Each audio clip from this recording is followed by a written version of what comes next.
Maar elkeen, baie welkom weer eens hier by die grondpad. Vandag doen ons deel 4 van die liefde, die tema van die week. En vandag gaan ons gesels oor die instrument van genesing.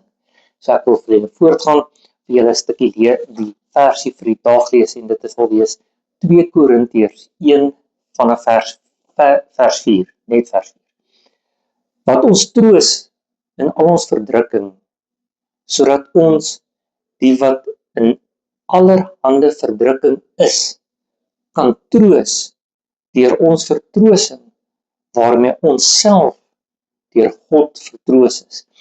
Is dit nie wonderlik nie? Gister het ons gepraat, of in deel 3 het ons gepraat oor die hormone, kan julle onthou? Ja, en vandag praat ons van die genesing van dit, om as instrument op te tree vir Christus.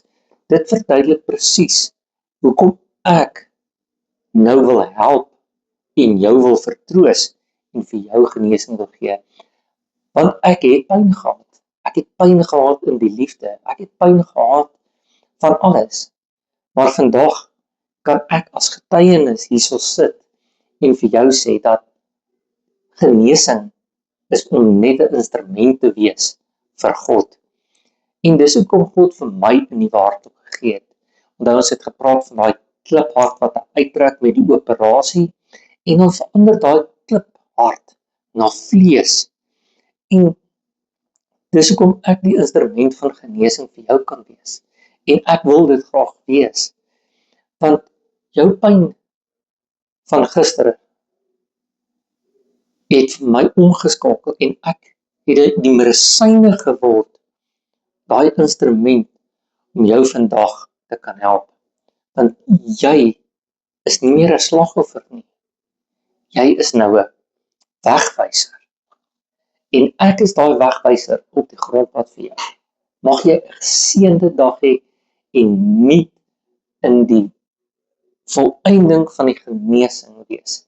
En mag jy ook 'n instrument word vir ander se genesing. God is liefde en baie liefde vir elkeen van julle.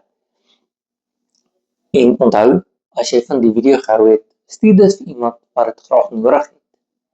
En volg ons op die grondpad, Facebook, YouTube kanaal, TikTok, Instagram, so ja. En kyk uit na ons nuwe liedjies wat uitkom.